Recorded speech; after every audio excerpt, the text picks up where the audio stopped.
Hey, welcome back, everyone, to another episode of Ecosystem Aces. Chip Rodgers, Chief Partner Officer at WorkSpan, and gosh, I am so excited.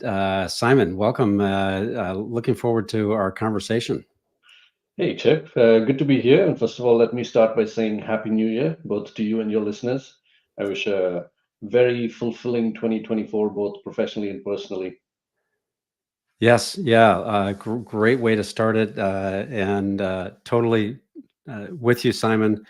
We just had a great holiday experience. Although I understand you and your family were not feeling well over the holidays, so a little unexpected downtime, but relaxing nonetheless. So excited to have be joined by Simon Ninan. Simon is Vice President and Head of Strategy and Growth at for the digital infrastructure business at Hitachi Vantara. Simon, we chatted beforehand, and gosh, I love your background. You've been with Hitachi for quite a while, I think 8 or 10 years now, and then prior to that with Deloitte, in strategy business and doing a number of things.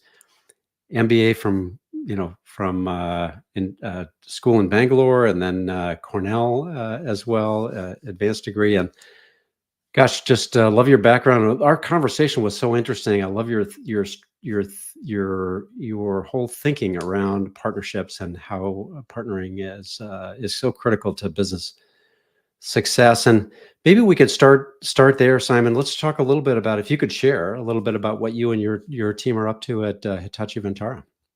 Fantastic. No, thank you, Chip, and great to have this conversation. As you know from our prior conversation, ecosystems and partnerships are a topic that's very, very dear to my heart. Uh, the world that I started my career in is very different than the world we are in today. And I think one of the most prominent areas of evolution has basically been how the business world has grown in complexity and the importance of business ecosystems, mostly fueled by technology. But uh, that's the part that excites me a lot about how the world is changing. And I think my role in Hitachi Vantara allows me to kind of really delve into that and make that a core part of our strategy. So as you asked a little bit about what I do today, I actually play two roles in Hitachi Vantara, actually in the Hitachi company. I think many folks may be familiar with the brand Hitachi. Hitachi is an $80 billion industrial conglomerate headquartered in Japan. Hitachi Vantara, which may be a brand that's known to some but less familiar to others, basically you can think of it as the Silicon Valley arm of Hitachi. But the core business that we play in is the data center business, on-premise storage, but now moving into hybrid cloud storage. The data center business essentially, and with a huge explosion of data and the importance of technology, you can imagine the role Mhm. that Hitachi Vantara plays not just within the Hitachi ecosystem, or the when I say ecosystem, I mean the internal ecosystem, but Mhm. also through that to our customers and partners across the globe. The first role that I play is I lead strategy for the Hitachi Vantara business, the digital infrastructure business. I've actually been here. I'm coming up on my fifth year with the company. Sorry, I'm completing the fifth year with the company. Uh, in addition to the strategy and growth role that I have, which I talk about in a little bit more detail, I'm also a member of the corporate strategy team for Hitachi Limited, which gives me access to the much bigger thinking that happens at the $80 billion business level. And in both contexts, I think the role that I play is essentially the following, and it's a traditional strategy role, but it's thinking along short-term, medium-term, and long-term horizons. Mm. In the data center business, like I mentioned, we're largely known for on-premise traditional storage, but we're eking out our space in the world of hybrid cloud and everywhere where that goes, right? And the huge boundaries of the technology world. I get very involved in build versus buy versus partner strategies, right? Where Mhm. we make our bets and where we go after the things that we choose to do on our own versus where we choose to actually operate in the broader ecosystem. And in general, I think I describe my role as being very executable strategy focused, which means it's not just about ideation, it's not just about coming up with ideas in conference rooms, but really bringing those ideas to life. making them happen, right? And making sure that the entire organization is delivering on strategy, right? One thing about the Hitachi company, which is very exciting to me. I don't know if people know this, but an $80 billion company. This company has around 900 subsidiaries, and this spans energy and rail and mobility and smart cities and smart products, and of course our data center business and systems integration, and you name it, we're in it. And I think for me it's tremendously exciting because that's real opportunity to unlock value among these businesses working together to Hmm. real world problems, right? And so over the course of my time at Hitachi, that the topic that has resonated most strongly every time I talk to partners and customers is how we unlock latent value when we collaborate and when we co-create as communities. But yeah, that's just a little bit about myself. So I love this. I love again, I said this at the beginning, but I love the way that you and Hitachi think about ecosystems and partner strategy, and it dovetails really well with. In fact, we probably should have talked to you. I wish I'd talked to you 6 months ago, because we WorkSpan worked with partnership leaders on launching this chief partner officer report and survey and analysis. And one of the actually sort of big pieces of that report and analysis was that partnerships has the opportunity to be much closer to corporate strategy. And Right. the whole concept of, you were just talking about, build versus buy versus partner, and how that fits all in, because partner leaders are very connected to the market, That's right. to other solutions, to other technologies, to competitors, to all of those elements that have to be a part of the strategy to understand where you're how you're going to go to market. How do you think how Tell me about that sort of perspective, and how do you think about that relative to Hitachi? I think you articulated that really well because that's so important. Just as a little bit of context, Hitachi is a 110 plus year old company. That's a long, rich heritage. And you can imagine, and it's also a company that ranks very highly in terms of the number, the most innovative companies in the world. So you can imagine a company like that, which invests deeply into R&D and is known for its IP and its products. Why do they need anyone else? Yeah. And it's almost been in the DNA of the company to say, we can do it. We'll do it ourselves, We'll right? do it ourselves. We have Mhm. pride in what we create. You come to our labs, we will wow you. We'll talk about all the cool things that we can do.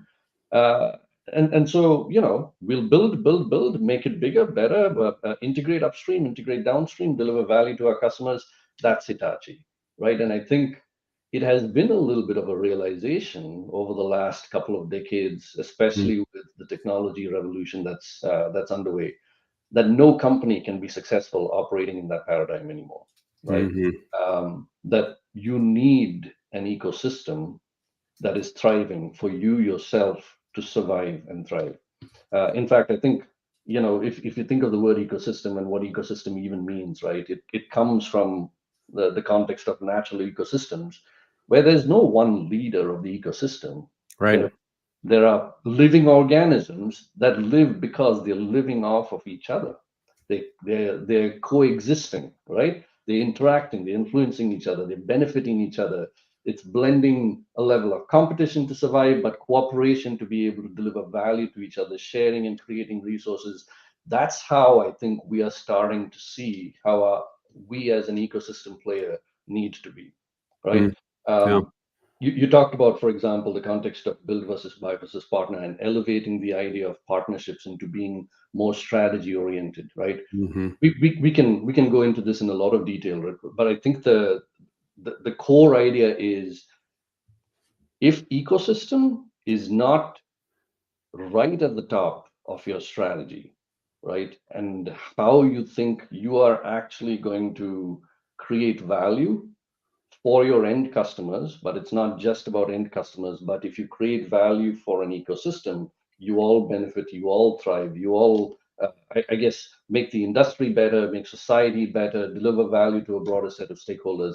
That's a little bit of a, step up, several step ups, right? In the steps up in terms of thinking. And so I think no company can do that perfectly. We're all kind of learning how we get there. But for us, it is a transformation. It's an internal mind shift. It's a cultural transformation to say, opening up the boundaries, starting to blur some lines, bring people in, being transparent. Let's work together. Yeah. Really interesting. And I wonder then what does that mean? I mean, how have you helped with that transition? I assume that's some of it, there are probably pockets where that thinking still exists, even, 5, 10 years later. Yeah. And, how have you helped sort of shift the organization? I'm sure it's a cultural shift. It's a change management, it's education, it's how do you sort of, how has that, taken shape over the Yeah. years that you've been at Hitachi? All of the above, I think, and I guess we can talk for a long time about this, but I'll try to summarize in a couple of ways, right? One of the core areas is getting people to see the value by unlocking the internal ecosystem. Hmm. If they see the value of that, then they start thinking a lot bigger. And when I say that, I'm coming back to the point of, hey, we have 900 subsidiaries. You think of Hitachi Energy, and you think of Hitachi Rail and Mobility and Transportation, and Hitachi Smart Cities and products in the data centers, and suddenly you think of use cases where all of these guys can start working together. Hmm. Hmm. Hmm. Use cases that we would not have tapped into if we were just a company operating by ourselves in a silo, right? If I think, for example, about, hey, I'm in the data center business, but one of the biggest challenges facing data centers today is the amount of greenhouse gases being emitted. How many people are talking about that?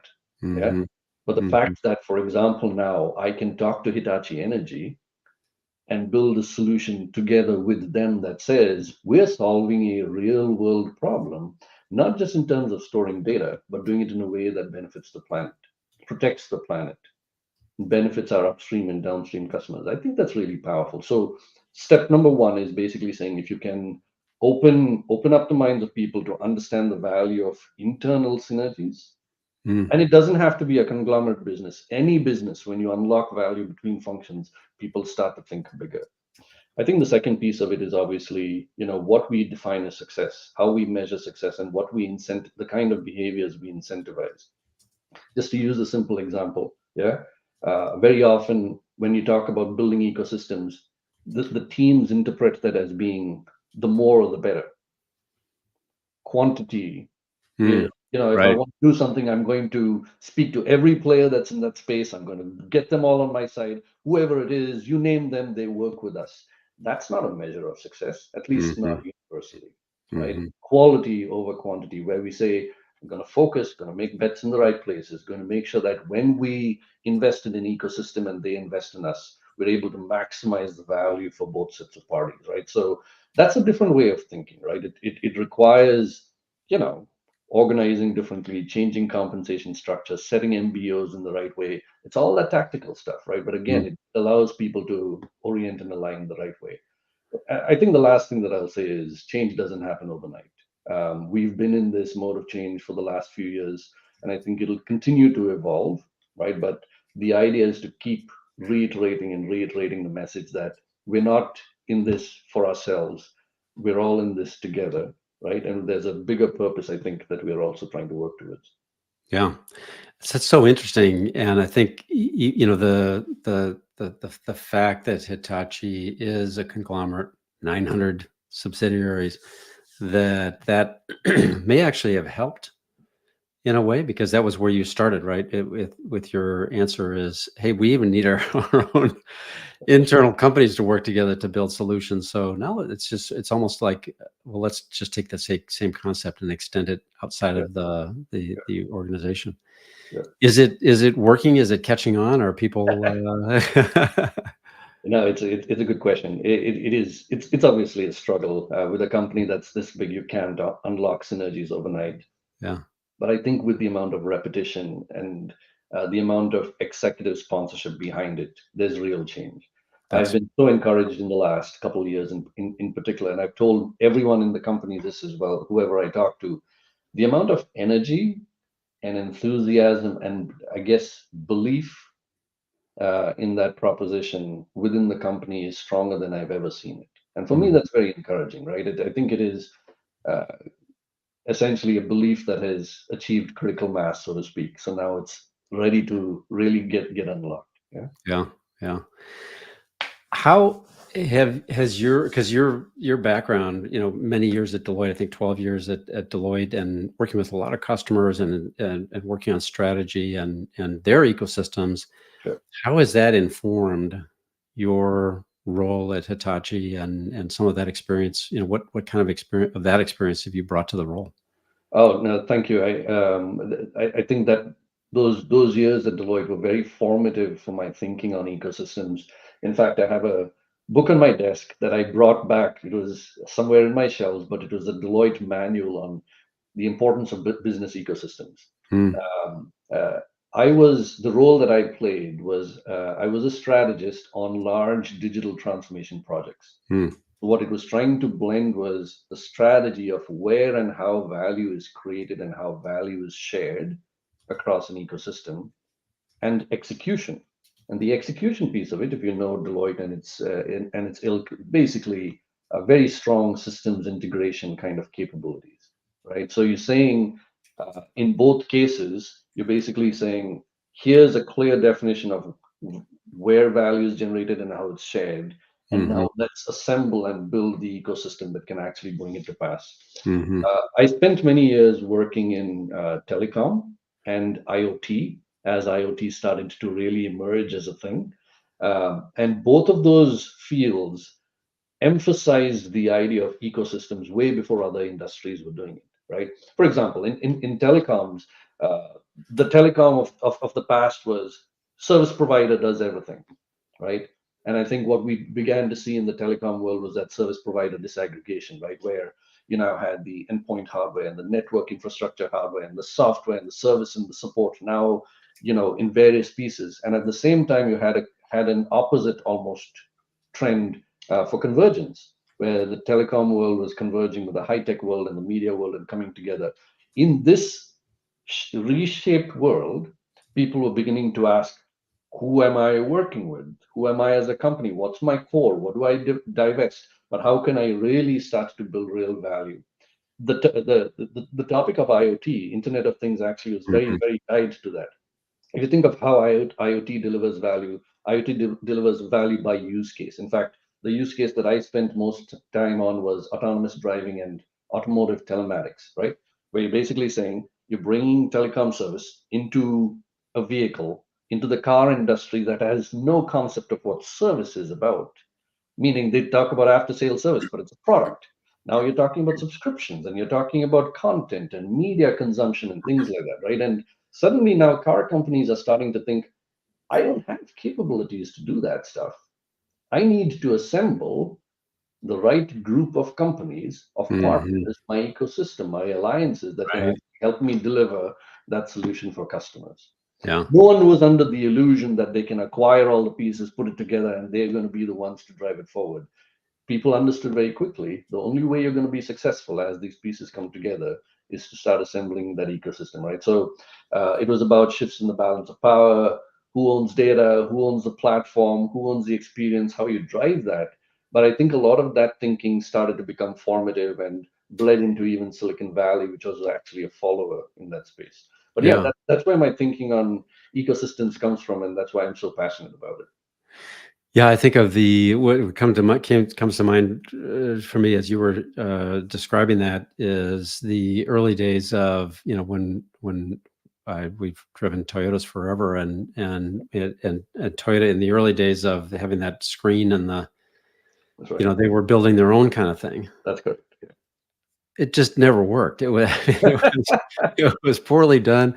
They're not software engineer, they're not, software. So now with CarPlay and others, there are it's, you have to work with partners to be able to really deliver the right experience. By the way, it's a great case study. It's a fantastic case study. I'm glad you brought it up, right? Because that was the existential debate of that time. I will say Mm, mm, 2008 to 2012 era was yeah. basically people saying, will car companies be successful building their own systems, or will Mm, they have to use Android or CarPlay, iOS? mhm, mhm. Right? And uh, it boiled down to, hey, who owns the customer? Whoever owns the platform owns the customer. Whoever owns the data owns the experience and owns the customer.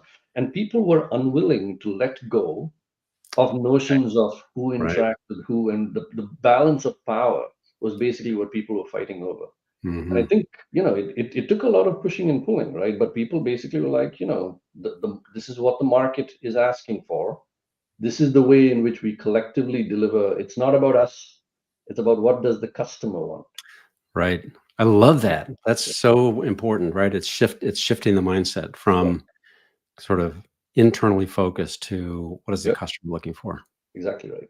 Yeah. The end user use case, I think, at the end of the day drives everything. But let me also say that my thinking has evolved even a little bit more since then, because I started to think more, and this has certainly happened in my time at Hitachi, thinking about what we call here the double bottom line, right? Which is Mm, basically saying your the people that you're serving are not just the end users of the product, but you have a broad stakeholder set that you're catering to, right? It's customers, it's partners, it's of course your entire ecosystem and value chain. It's other shareholders and other stakeholders. It's societies, it's the planet, right? And when you start to think of all of these mm, players together, that's when you really start to think, all right, so who am I delivering value to and how? And then you also think about as an ecosystem. Now it's less about push and pull. Like we mhm. use the term co-opetition a lot, right? It's cooperation and competition kind of fused Right, together. We right. help each other because we know we're delivering something actually that goes beyond, a couple of peers trying to duke it out with each other. Yeah.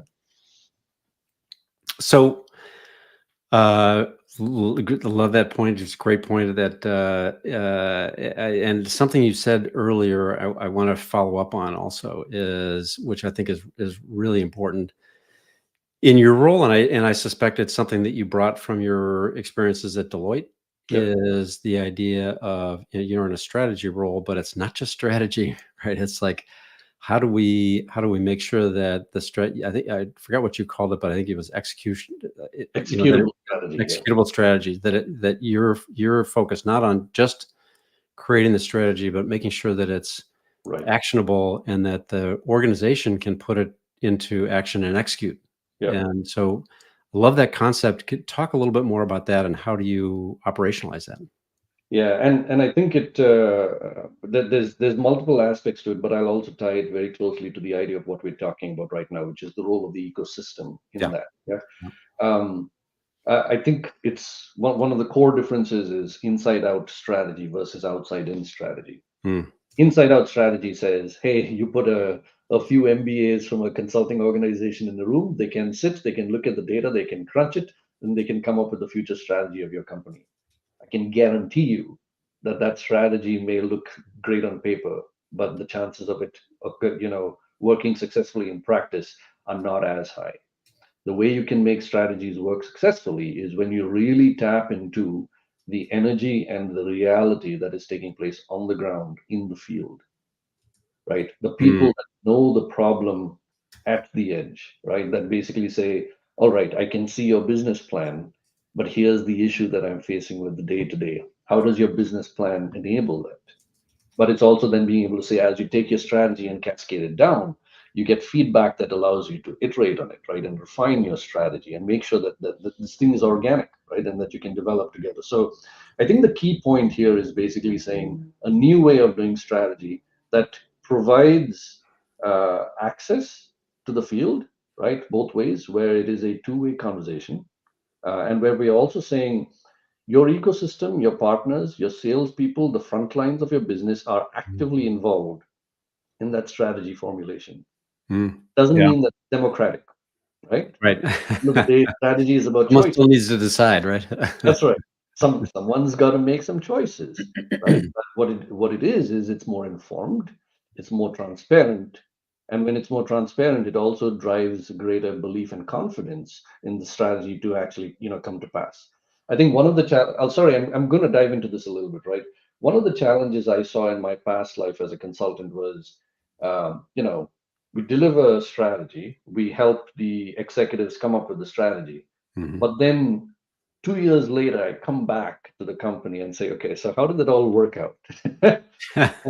And then when you see the execution of it, you're like, no, no, no, no. That's very far from what we were actually describing as the target strategy. What happened was, as this thing cascaded down and went Mm, further down in the organization, it's almost mhm. like the telephone game, right?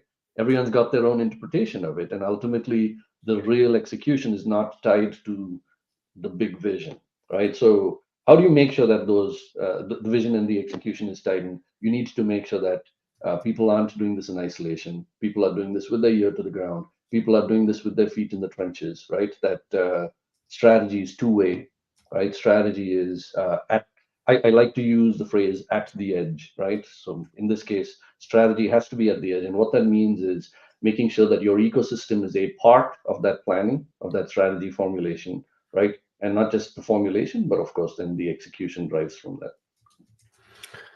I love that. That's such an important concept and lesson. I think for all partner leaders to think about and to embrace is as the company builds a strategy and as you build your partner strategy, that your partners need to be a part of. Well, the field, like everybody needs, you need input at the edge Right. to bring that into into the strategy. Fantastic conversation, Simon. I'm looking at the clock, and it's gone by very quickly. But maybe one other question I'm really curious about, because one of the things we talked about in our prep session that I really wanted to hear from you on is the concept of co-creation Mhm. and co-innovation that Hitachi Vantara is doing with your partners. Talk a little bit about that. And we talked about it from the perspective of, sort of cultural change and getting the organization, to understand that Yeah. partners are important. But then let's take it to the actual, okay, now let's start working with partners and build, solutions that include some Hitachi Vantara and some of your partner capabilities to then bring to market. Yeah. Talk a little bit about what that means at Hitachi and how are you executing on that? That's again topic that I'm quite passionate about. When you talk about strategy formulation at the edge, innovation at the edge is also a core piece of that, right? That's how your company and your ecosystem will evolve in the future. Um, Hitachi does this in multiple ways, and for me, that's been extremely interesting to watch and to participate in as well. There's a big difference between saying we're going to come up with ideas in our R&D team. We're going to generate the idea. We're going to then, once it's baked up to a certain point, take it out to the field or take it out to partners, take it out to customers, and then prove it out with them. That's good, by the way. That's great. Rather than just rolling it out, you're proving it out, you're refining it. But I think even better than that is, I think, what we're doing, which is basically we're saying we're going to innovate together. We're going to be part of the ideation phase of this Hmm. together. Now, Right. let, let me give you a really powerful example. One of the things I love about how Hitachi is tackling this problem, why do we have presence in Silicon Valley? Not just the Hitachi Vantara company, but Hitachi R&D is present here and is present in other innovation hubs because they want to be where the ideas are being generated. They want to be in the thick of the action among the startups, the partners, the ecosystem, whoever is involved in causing the industry to kind of move forward. Hitachi wants to be right in the center of that, contributing to that, taking a leadership role in that as well, right? So the relationships that we have, for example, with numerous startups, the investments that we've made in startups as well to say, hey, that's an interesting technology. We Mm-hmm. have no stake in it in the sense of it's not necessarily going to benefit any of my businesses, but because I like the technology and because I believe in this company and its vision, I'm going to move it forward. Not just that, then basically saying I identify something that a startup is doing and I say, hey, there's a part of my business that might actually be an interesting place to build it out. Or I Right. have a partner or a customer that can now work together and build something out. So these are ideas from every stage, from early ideation to kind of like proof of concept to Mhm. refinement and so on. Being able to involve your stakeholder set and your customers and partners right through the process means that you have something that ultimately is a lot more robust, a lot more agile, right? And a lot more, let's just call it uh, future proof, tuned to real customer needs as opposed to us trying to push a product out, right? So, Which also means it's valuable and will have more value on the market, right? absolutely, And be more 100%. successful. Yeah. Yeah. I mean, if we've often talked. There's a lot of literature also about, for example, the Steve Jobs school of innovation, right, versus other schools of innovation. Steve Mhm. Jobs used to say, "People don't know what they want, Right. so we're going to build it for them, and then we're going to tell them that they want it, and they're going to want it, right? Because we understand it better than they do." I Yeah. think what this school, the Hitachi school of thought, is actually bridging those worlds, Mhm. right? It's Mhm. basically saying sometimes people know what they want, and we're going to work with them to kind of bring that want to reality. Right. Sometimes they don't know what they want, but by bringing our smart minds and them together in a room and building things out together and like coming up with new ideas and killing bad ideas and so on, right? But the rapid prototyping, the agile thinking allows us to be a super innovative company. It doesn't hurt that Hitachi is a large company with deep pockets. So we can be particularly impactful in that space. But I love how we're able to kind of create that fusion. That's fantastic. I love it. Simon, this has been, gosh, it's gone so quickly through our time. Let me ask just one more question. Just, a lot of folks that are listening and listen to our listeners of the podcast are partner people. Any advice that you would have, maybe something that you were, advice you got early on, or things that you've learned along the way that you would have for as a partner leader, you would want to share with others? It, I I'll throw a thought or two, right? Hmm.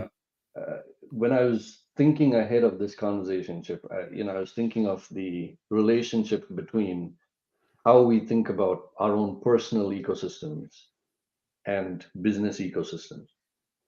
Just as a quick anecdote, I moved from India to the US for work. Yeah, and I actually my first few years were traveling a lot back and forth between countries. In my first 13 years of, after I moved to the US, I lived in 13 different homes, and that was that was a lot of change, right? Yeah. And a lot of movement. And what kept me grounded and growing was the ecosystem that started to kind of build up around me, right? And it was, Mm-hmm. I think, an ecosystem that was mentors and people that invested in me and were keen to kind of see me develop as well as a professional, but also my peers, right? That I batted around ideas with and sometimes competed with and worked together with. And then it was the social ecosystem around it as well. As these things began to solidify, it solidified who I am. I'll call it Hmm. my own positioning, but my ability to grow and thrive, not just survive, Hmm. right, but actually be successful. And I'm bringing that example up because I think many people treat ecosystems and relationships as transactional, which is basically they say, what am I going to get out of it, Hmm. right? What, how much am I going to put into it, and how much am I going to get out of it, right? And that thinking is never very helpful, right? If we put the relationship over everything else, relationships are not incremental, right? They're integral. When we deliver value in concert. We benefit each other. I'm not investing in something just because I expect to get something out of it, Hmm. Right. right? Over the long term, value will accrue, right? But I think I often use, yeah, I guess I bastardize that saying, ask not what you what your ecosystem can do for you, but what you can do for your ecosystem. Yeah. So I think the value of relationships. Again, I use another phrase. A lot of people, when you watch these mafia movies, they say it's not personal, it's just business, right? I like to flip that on its head and say, I'm sorry, in the new Mhm. world of business, it's not just business, it's personal. Personal. Yeah. Personal. You got to invest. You got to make sure that your ecosystem matters to you. You got to build Hmm. those relationships. That's what will make you all successful. Yeah. Hmm.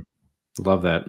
That's fantastic. Great advice, and totally agree with you, Simon. I think it can be. I just don't. I think if you're thinking about partnering as transactional, it comes across right, and it's not really going to help you be successful in the long term. So this has been what a great conversation, Simon. I really enjoyed hearing Enjoyed from it. you, and wish you all the success going forward.